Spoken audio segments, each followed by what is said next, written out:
Misis ni Chito Miranda na si Neri Naik, inaresto umano ayon kay Ogie Diaz. Amin na last November 23 ay inaresto ng Pasay City Police ang aktres at tinaguriang wais na misis na si Neri Naig Miranda.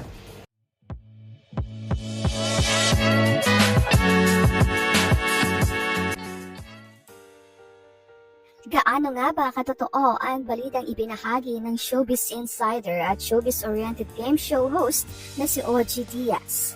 Na ayon sa kanya, inaresto umano ng mga otoridad ang tinaguriang wais na misis na si Neri Naig Miranda, ang may bahay ng sikat na band vocalist na si Chito Miranda. Ayon kasi sa latest showbiz vlog ni Ogie, na mapapanood sa kanyang YouTube channel na Ogie Diaz Showbiz Update.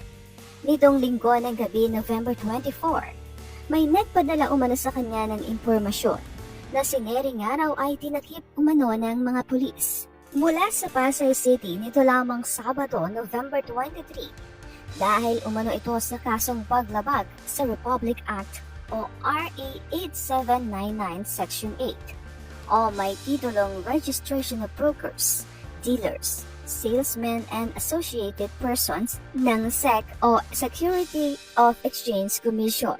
Dagdag pa ni Ogie, ang mas nakakagulat at mas nakakaloka raw dito sa balitang ito ay top most wanted person umano ang misis ni Chito Miranda.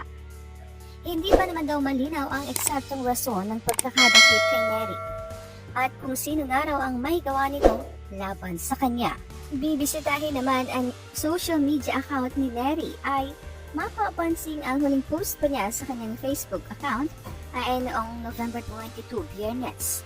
Wala rin umanong post o pahayag ang kanyang mister na si Chito kaugnay dito. Palagay rin umano ni Ogie Diaz mukhang may kinalaman sa negosyo ang nabanggit na demandahan. Mas mabuti daw na manggaling na mismo kay Neri ang paglilinaw kaugnay sa nabanggit na impormasyon ayon kay Ogie.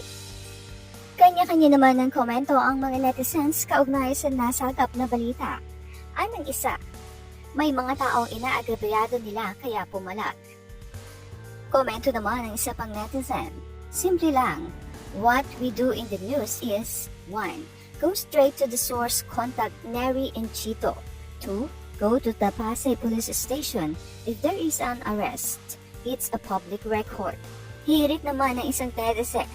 Doon pa lang sa ayon sa source ni Ogie Diaz, di na kaagad ako naniwala eh. Dagdag naman ng isa pang netizen, everyone is innocent until proven guilty.